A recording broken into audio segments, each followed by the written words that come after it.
নোয়াখালী জেলার সকল ব্রিকফিল্ড মালিক এবং শ্রমিকবৃন্দের পক্ষ থেকে আজকের এই মানববন্ধনের সম্মানিত সভাপতি আমাদের সকলের প্রিয় জনাব ইসমাইল ভাই, এখানে বিভিন্ন ব্রিকফিল্ডের মালিকরা আছেন, শ্রমিকরা আছেন, সবাইকে আমার পক্ষ থেকে, আমার ব্যক্তিগত পক্ষ থেকে সালাম, শুভেচ্ছা। সংগ্রামী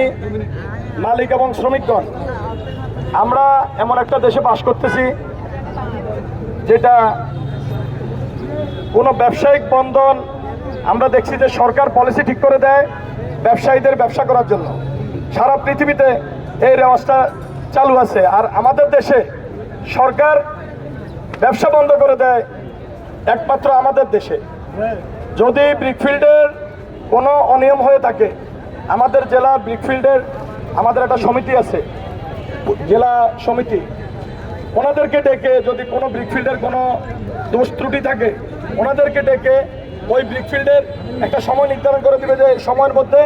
আপনারা আপনাদের কাগজপত্রগুলা, আপনারা আপনাদের এই অসুবিধা আছে,